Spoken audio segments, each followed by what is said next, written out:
Once upon a midnight dreary, while I pondered, weak and weary, over many a quaint and curious volume of forgotten lore, while I nodded, nearly napping, suddenly there came a tapping, as of someone gently rapping at my chamber door.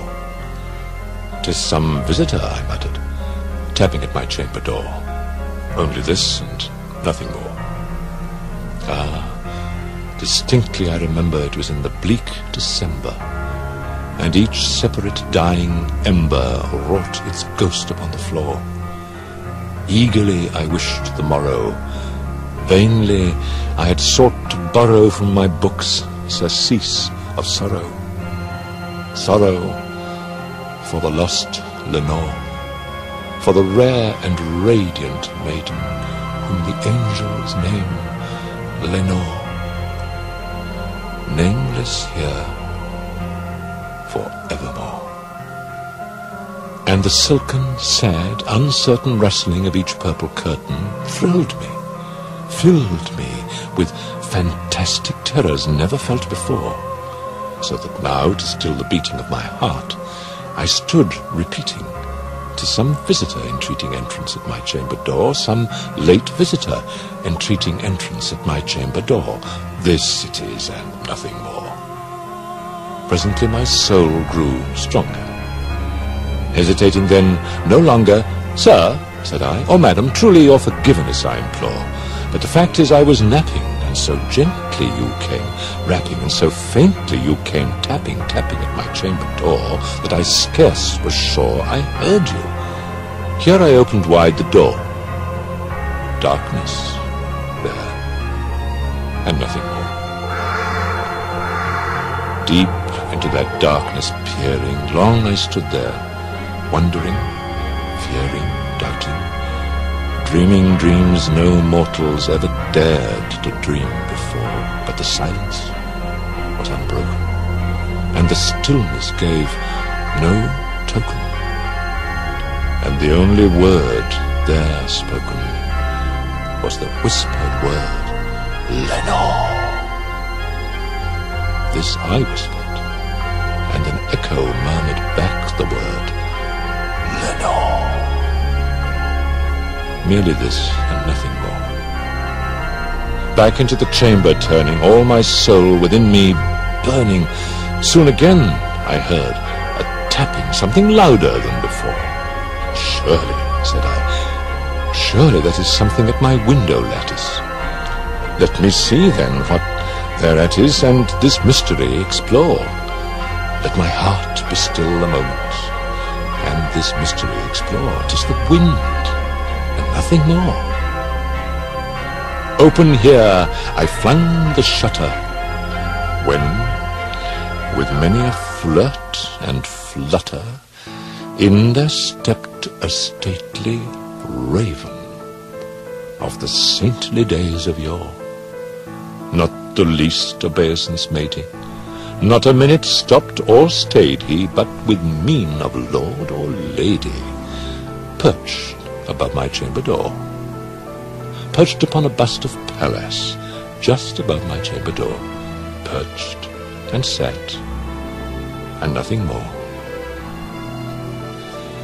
Then this ebony bird, beguiling my sad fancy into smiling, by the grave and stern decorum of the countenance it wore, "Though thy crest be shorn and shaven, thou," I said, "art sure no craven, ghastly, grim, and ancient raven, wandering from the nightly shore.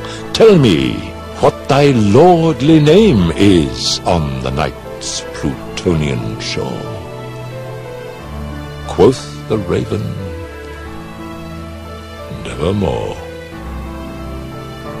Much I marvelled this ungainly fowl to hear discourse so plainly, though its answer little meaning, little relevancy bore, for we cannot help agreeing that no living human being ever yet was blessed with seeing bird above his chamber door, bird or beast, upon the sculptured bust above his chamber door, with such name as Nevermore. But the raven, sitting lonely on that placid bust, spoke only that one word, as if his soul, in that one word, he did outpour. Nothing farther then he uttered, not a feather then he fluttered, till I scarcely more than muttered, other friends have flown before.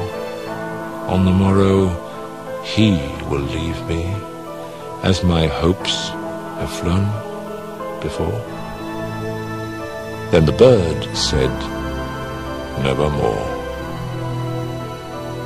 Startled at the stillness broken by reply so aptly spoken, doubtless, said I, what it utters is its only stock and store, caught from some unhappy master, whom unmerciful disaster followed fast and followed faster, till his songs one burden bore, till the dirges of his hope that melancholy burden bore, of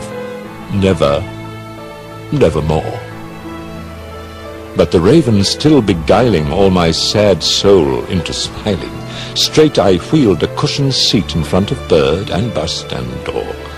Then upon the velvet sinking, I betook myself to linking fancy unto fancy, thinking what this ominous bird of yore, what this grim, ungainly, ghastly, gaunt, and ominous bird of yore meant in croaking, nevermore.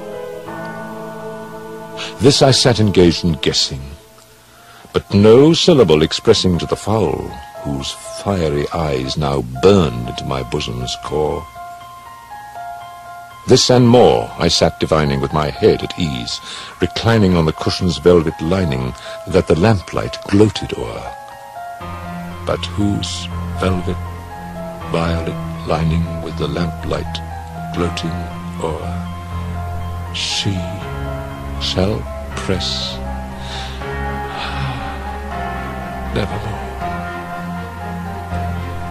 Then methought the air grew denser, perfumed from an unseen censer swung by seraphim, whose footfalls tinkled on the tufted floor. Wretch, I cried, thy God hath lent thee, by these angels he hath sent thee respite and nepenthe from thy memories of Lenore. Quaff, oh quaff this kind nepenthe, and forget this lost Lenore. Quoth the raven, nevermore. Prophet, said I, thing of evil, prophet still, if bird or devil, whether tempter sent or whether tempest tossed thee here ashore, desolate yet all undaunted, on this desert land enchanted, on this home by horror haunted, tell me truly, I implore, is there balm in Gilead? Tell me, I implore. Quoth the raven, nevermore. Prophet, said I, thing of evil, prophet still, if bird or devil, by that heaven that bends above us, by that God we both adore, tell this soul with sorrow laden, if within the distant Aden it shall clasp a sainted maiden, whom the angels name Lenore. Clasp a rare and radiant maiden, whom the angels name Lenore. Quoth the raven, nevermore.